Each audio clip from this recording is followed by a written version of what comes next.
All right, good morning, guys. Today is July 18th, 2019.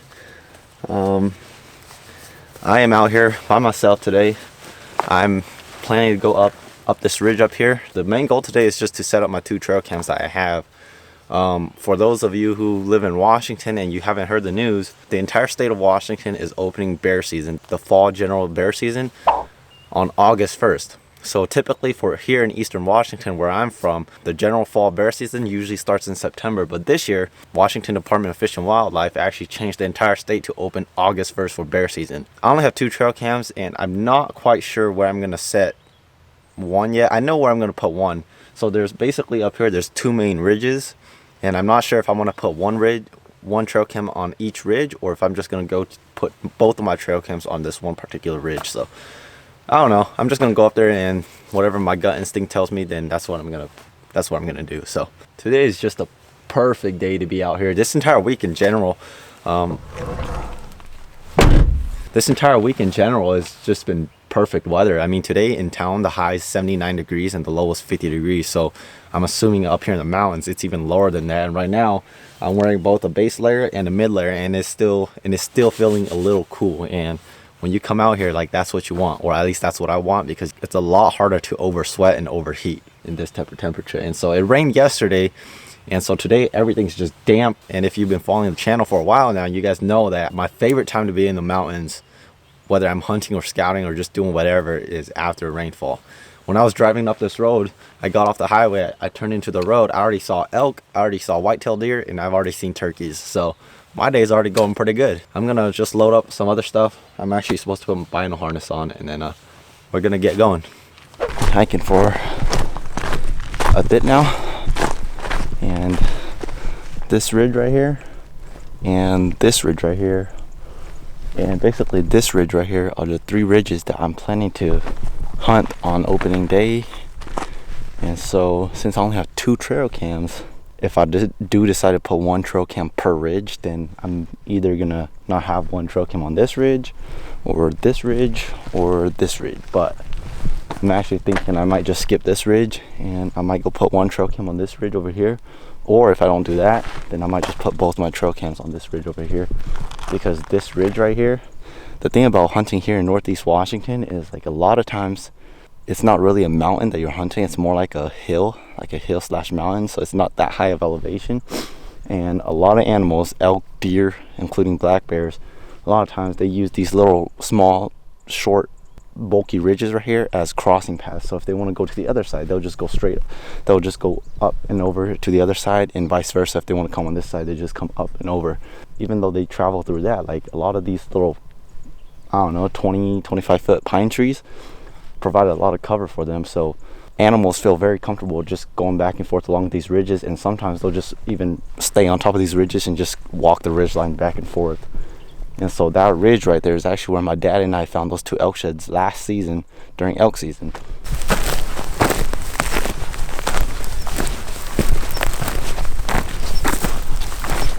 I think I've decided that I'm gonna put one trail cam on this ridge right here.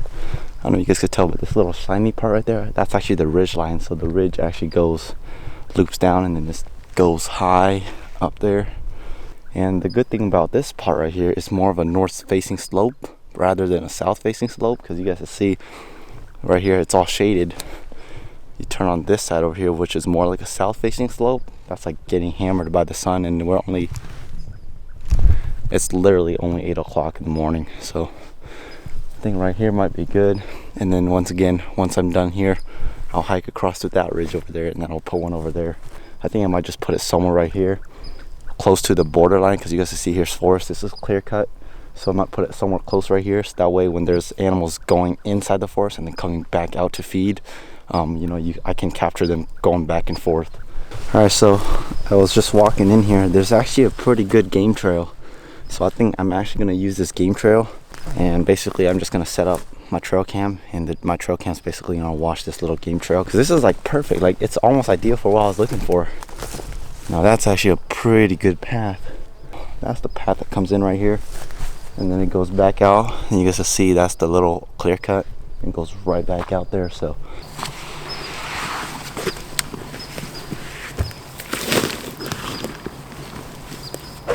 Alright, so right here there's actually not that many good trees to set up on besides like these ones, but these ones are really right in the open, and I'm not too concerned about anything besides people tampering with it, but I'm just gonna hope for the best and hopefully nobody comes and tampers with it. Gonna put one trail cam on this tree because right here basically it's an intersection, so there's a T, it's almost like a T, so there's one trail going into the timber like this and it goes back out over there, and then there's the trail that goes right into the little clear cut I was telling you guys about. And so I'm gonna set up my trail cam right here so it watches down on this little T right here.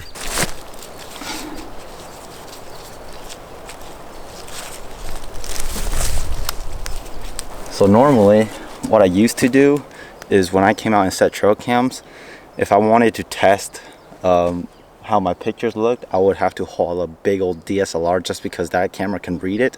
And what I actually used to do is I'll actually just eyeball it with my phone. So I'll just turn my phone on and turn it to camera mode, and I'll just kind of angle it right against my trail cam like this, and I'll just take a couple pictures, and usually that gives you a pretty good idea of what your trail cam sees. But it's not necessarily perfect because of the angle and the width and the different types of technology behind the camera between your phone and the trail cam. So I went to Amazon, I bought this little thing. This is an SD card reader, and this is compatible to my phone. This is an S9, and I'm actually going to turn it on, just take a couple pictures and throw it in my phone and just make sure that the angle is actually how I want it. And then once it's good, I'll tighten everything up, and then that's pretty much it for camera number 1. Alright, all we're going to do is we're just going to push this up, turn it on, close it, and then it's going. So we are good. Trail cam's right there, and I'm actually going to take this trail right back down to the field to get on the main road again. So we'll see you in a couple weeks, 2 weeks maybe.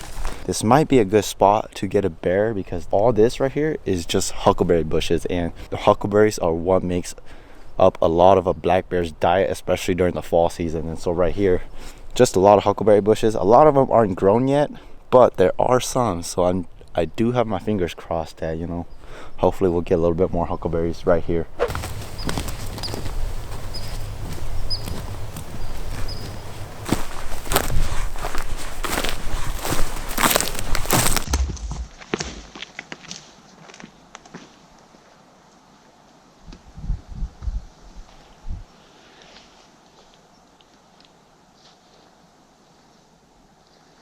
Alright, well, I've been hiking for a little bit. Man, that was a lot farther than I thought. So I was on the other ridge. I was trying to get to this ridge. I was like, man, I don't remember this being this far. So I got to this little rocky point. You guys see me right now. And I was just glassing because this is a very good area you can hunt, because down here it's just clear cut. And so I was like, man, I'm going to sit right here, glass, you know, kind of imitate what I'm going to do when bear hunting season rolls around. I looked down there. I was glassing. I was like, dude, that's a bear. Sure enough, it's my best friends. So I told my brother to bring up his spotting scope. This past weekend he came up for my sister's wedding and he brought it to me. So right now, since I'm on this little spot, I actually plan to come sit this spot right here. So since I'm in this perfect position right now to practice digiscoping, that's what I'm gonna do. I'm gonna pull out my spotting scope and I'm gonna practice digiscoping these cows that I see. I apologize if it's windy, but it's pretty windy right here, but it feels so good at the same time. This right here is the Vortex Razor 16 to 48 by 65, I believe. But you know, it's not bad. It's not bad for the weight. I just carry it because this is what my brother has. So I do have the phone scope adapter on. I'm gonna throw this spotting scope on. Found him.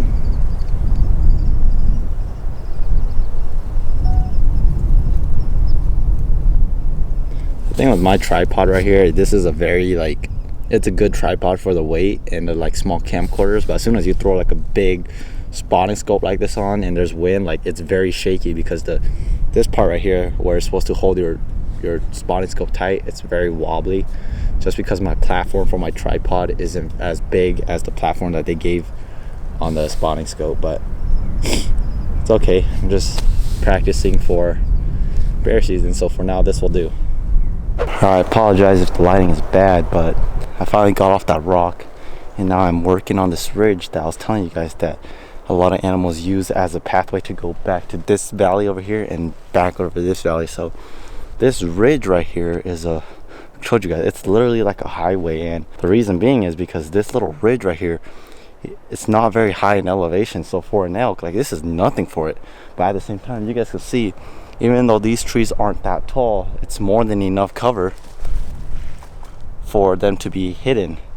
And so a lot of times what elk, especially elk, that I've noticed is elk will actually spend their time just bedding and spending time literally right on top of the ridge. I'm right on top of the ridge, like right there. That goes down to that side, this goes down to that side, and sure enough, look, this is an elk rub from last season.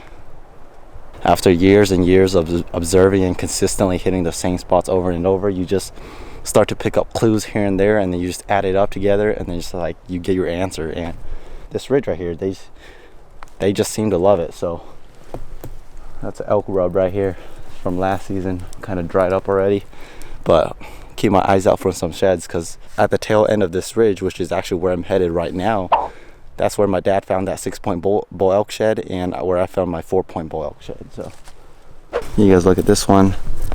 This might be a deer. This might be a little deer, kind of old.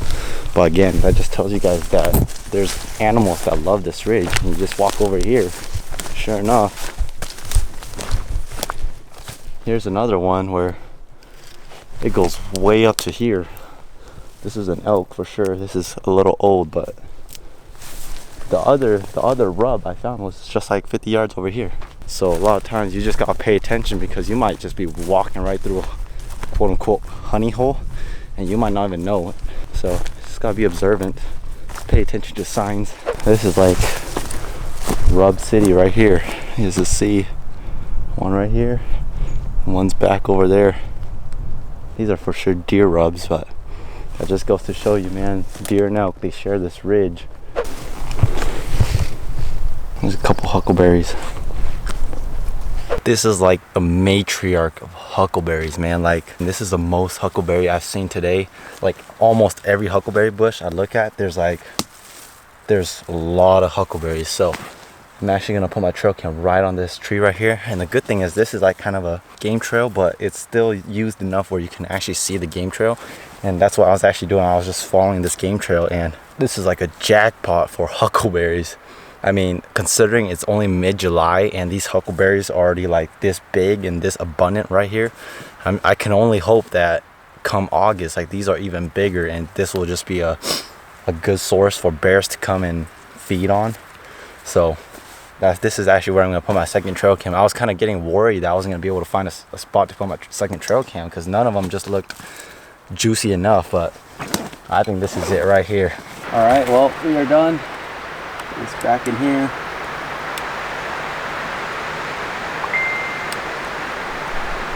Close the camera.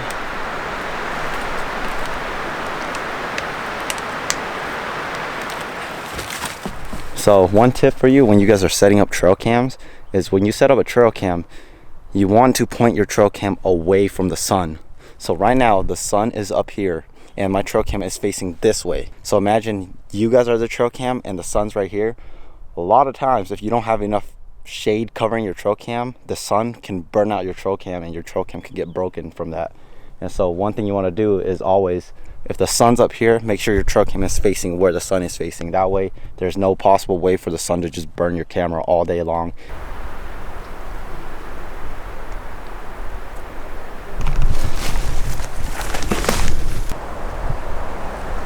Just walking along the road. Pretty big rub. That's either a mule deer or an elk. Tore it up pretty good. It's pretty fresh. I don't know if you guys could tell by the footage, but walking through there, man, there's a lot of rubs. It's good to know that animals, especially antlered animals, are utilizing this ridge right here, because it's pretty full of good habitat.